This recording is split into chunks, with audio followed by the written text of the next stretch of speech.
Morning students. आज हमारा topic है प्रोटोजोआ और मेटाजोआ में अंतर। जो प्रोटोजोआ और मेटाजोआ है दोनों ही उपजगत है, सब किंगडम है। तो आज हम differences between protozoa and Metazoa सब किंगडम के बारे में बात करेंगे।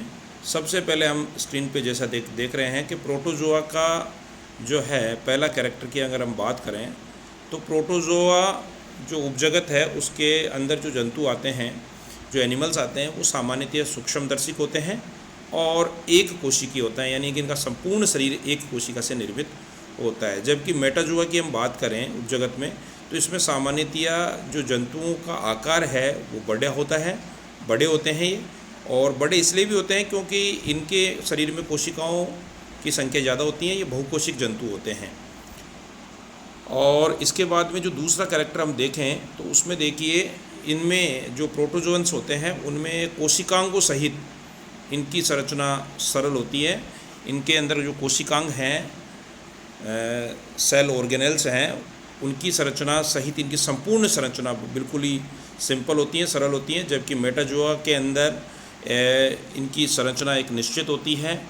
कोशिकीय विभिन्नता इनमें देखने को मिलती है। जब कोशिकीय विभिन्नता हो जाएगी तो इनमें आकार भी कैसा हो जाएगा, इनका जटिल हो जाएगी इनकी संरचना। और प्रोटोजोआ में हम तीसरा लक्षण जो देख रहे हैं उसमें देखिए इनमें सेंट्रियोल, इनकी सेल्स के अंदर सेंट्रियोल यानी तारक केंद्र का अभाव होता है। जबकि मेटाजोआ के अंदर इनकी कोशिकाओं में तारक केंद्र यानी सेंट्रियोल पाया जाता है। संगठन की कोटि की बात करें प्रोटोजोआ में, उपजगत प्रोटोजोआ में, तो हम तो देखते हैं संगठन की कोटि इनमें जीवद्रव्य स्तर की होती है। जबकि जो है मेटाजोआ में संगठन का जो स्तर है थोड़ा सा काफ़ी उच्च होता है इनकी तुलना में। जीवद्रव्य संगठन से ऊपर आके इनका संगठन कोशिकीय स्तर होता है, कोशिकीय स्तर में चला जाता है। इधर कोशिका से ऊतक के स्तर में चला जाता है, ऊतक के स्तर से ऊतक के बाद में अंग स्तर पे चला जाता है और अंग के बाद में अंगतंत्र स्तर तक चला जाता है। तो मतलब जीवद्रव्य कोटि से ऊपर की ओर सारे जो संगठन के स्तर हैं, चाहे वो कोशिकीय स्तर हो, चाहे ऊतक के स्तर हो, चाहे अंग स्तर हो या फिर अंगतंत्र स्तर हो, ऐसा मेटाजोआ में देखने को मिलता है। अगला कैरेक्टर हम देख रहे हैं, अगला जो लक्षण है वो है कि प्रोटोजोअन प्राणियों में कार्यकीय श्रम विभाजन जो है, डिवीज़न ऑफ लेबर है, वो देखने को कम मिलता है। जबकि मेटाजोअन प्राणियों में जो है ये जो डिवीज़न ऑफ लेबर है, कार्य की श्रम विभाजन है, वो सुस्पष्ट दिखाई देता है। अगला कैरेक्टर जो हम डिस्कस कर रहे हैं वो देखिए इनके जीवन वृत्त में जो प्रोटोजोअन प्राणी हैं, उपजगत प्रोटोजोआ के प्राणी हैं, उनके लाइफ साइकिल के अंदर एक से अधिक पीढ़ियाँ होना एक सामान्य और आम बात है। जबकि जो है मेटाजोअन जो प्राणी हैं, जो कि विकसित प्राणी कहे जाते हैं, उनमें उनके जीवन वृत्त में, लाइफ साइकिल में एक से अधिक पीढ़ियाँ कम ही देखने को मिलती हैं।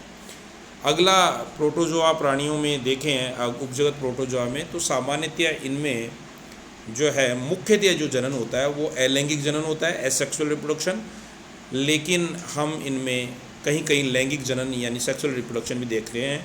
लेकिन प्राय इनमें जो मूल जो जनन का जो तरीका है वो एसेक्सुअल रिप्रोडक्शन है, लैंगिक जनन में कम देखने को मिलता है। जबकि मेटाजोअन प्राणियों में अलैंगिक जनन केवल निम्न स्तरीय मेटाजोअन में देखने को मिलता है, जबकि उच्च स्तरीय या अधिकांश जो मेटाजोअन प्राणी हैं उनमें लैंगिक जनन देखने को मिलता है, सेक्सुअल रिप्रोडक्शन देखने को मिलता है।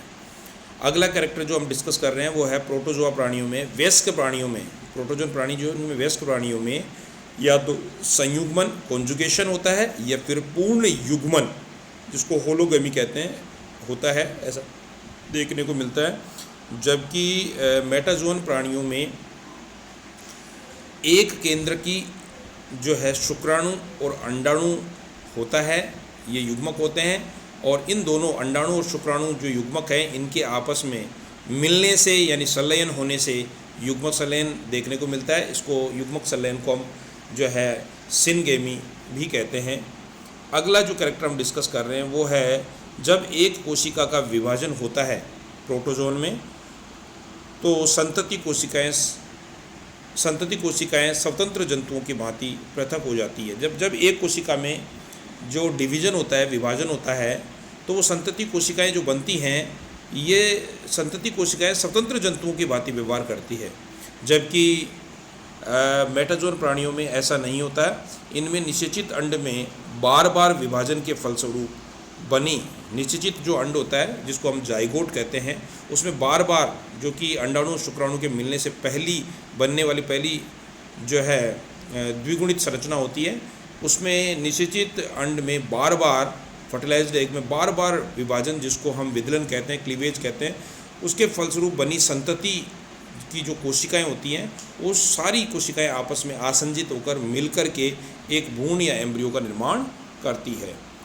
अगला कैरेक्टर देखिए, एक ही जाति के प्राणी आकार में अलग अलग देखने को मिलते हैं। प्रोटोजोन प्राणी में एक ही जाति के प्राणी भी आकार में अलग अलग देखने को मिलती हैं, जबकि मेटाजोन प्राणी में सामान्यतः एक जाति के सभी सदस्यों की आकृति लगभग निश्चित होती है, और ये उनकी एक पहचान का एक बहुत ही लाक्षणिक गुण भी है।